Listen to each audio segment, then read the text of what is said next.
All right, hi, this is Steve Butler. I'm going to try to do this off the top of my head, just kind of outside, and I want to give you guys a perspective on what I've discovered. So, in the investigation of the Zodiac case, there's a lot of documents, and obviously the ciphers are the most important, and there is a lot of information in ciphers when decoded correctly. So, in the Z408 cipher, there is a paragraph where in that paragraph are several characters, which are actually letters and then a smaller character.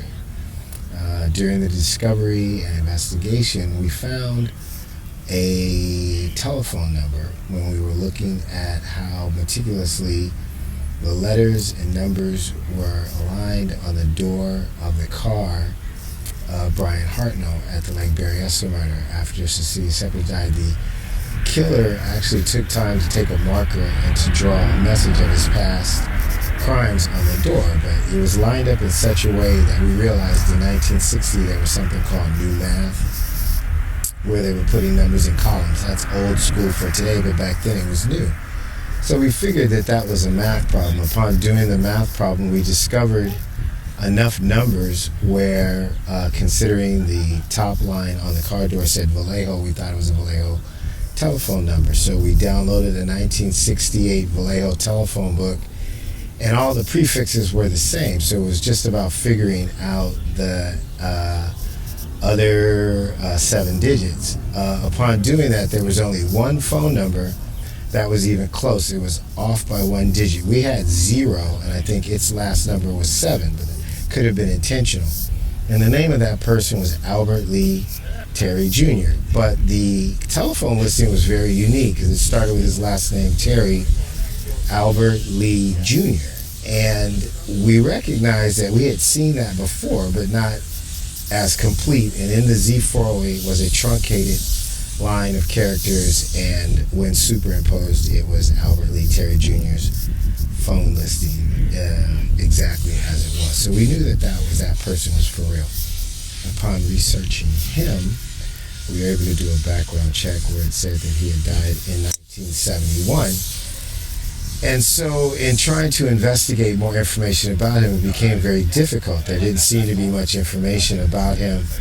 Obviously, since he supposedly died in 1971, and most of the stuff back then was paper. But we were able to identify a mortuary. In calling the mortuary, we gave the caretaker 2 telephone calls. On the second call, we told him specifically that we were investigating the Zodiac case, and we were wondering if he could provide us with information about Albert Lee Terry Jr.'s burial. So he said, I'll research it and get back to you. He texted us the actual burial card. When we got the burial card, it was pretty obvious that it was phony. The respondent was his sister, and it stated things like she didn't know where he was born, didn't realize he had a middle initial.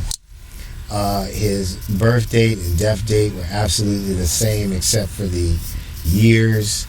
It listed that he died in Las Vegas, was processed in a Los Angeles mortuary, and then subsequently buried in Vallejo by another mortuary. Well, it just so happens that the Los Angeles mortuary that supposedly processed him was my family mortuary. So I actually drove over there and spoke to the woman. So his death was supposed to occur over a New Year's Eve weekend in Vegas. So you're talking 28th, 29th. He's supposed to die on the 30th. Then there's the 31st. There's New Year's. And then he was supposedly back in Vallejo and buried on the 5th. In asking the caretaker of that mortuary about that, her quote was, "That's a very tight schedule." And we both laughed. She says, "We don't keep records that far," but she's like, "That's a very tight schedule." And that was the quote. So at that point, we had determined that this guy either faked his own death or was part of a witness protection program. But we didn't have any proof of that, right? It was just conjecture. And then we were wondering why he would not include his middle initial. And then it turned out that in the death of Darlene Farron, the police were looking for a person by the name of Lee, who was supposed to be her best friend, a man who went to Tijuana and would always bring her gifts, but they never found this Lee. He was supposed to be the cousin of one of Darlene's cousins. I think it was Sue something another, right? Her maiden last name, and that information was given by her sister. Instead, they transposed her boss, whose last name was Lee, as though that was the person. And if that were the case, the girls would have just said her best friends are the blonde at the Waffle House and her boss so-and-so Lee. So they never actually interviewed this person Lee. So we felt like Albert Lee Terry Jr., since he's a junior, would probably go by Lee, right? Because a lot of juniors do, so they can differentiate themselves from their fathers. And that was intentional, which means that he had something to do or could have been implicated in the murder of Darlene Ferrin, another Chronicle Zodiac murder. So we're hot on this guy's trail. Now, a lot of time has gone by, and just off of a hunch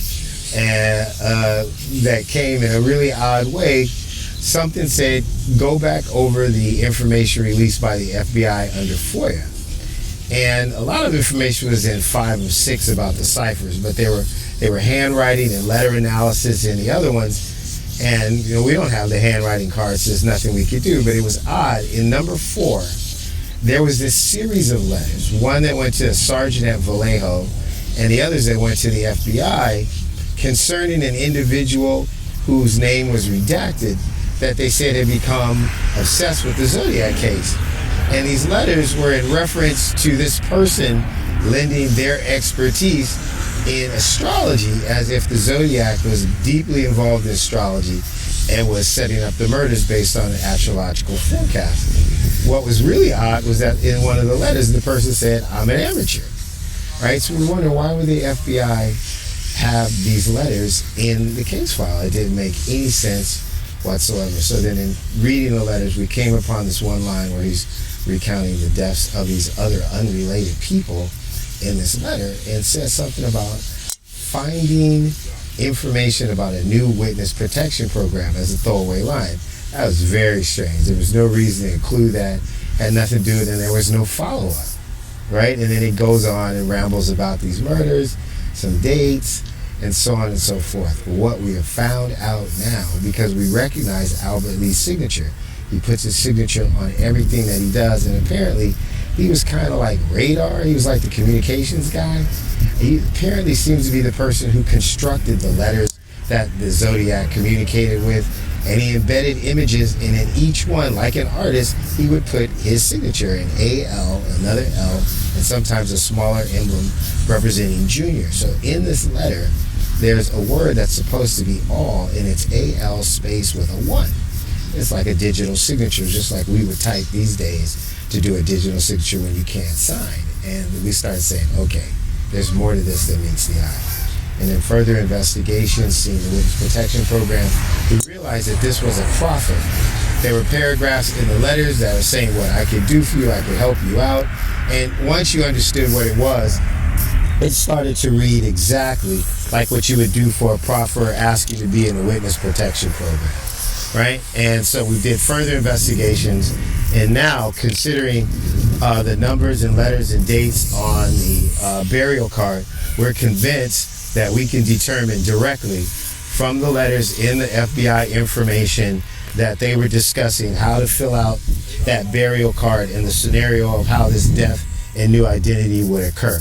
I will give you more detail about that in a subsequent message, but I wanted you to get this part done, okay? I'll talk to you later. So I wanted to be certain about these signatures. So we went back and we checked out the signature, and it is 2 L's. But when we went back into the documents and we looked at numerous amount of examples, as you see above, in all 6 of the letters that have been submitted to the FBI by this supposed astrologer, there was not another single example of 2 L's being split by a typewriter glitch that maybe have been unique to that typewriter to create what we believe was his signature.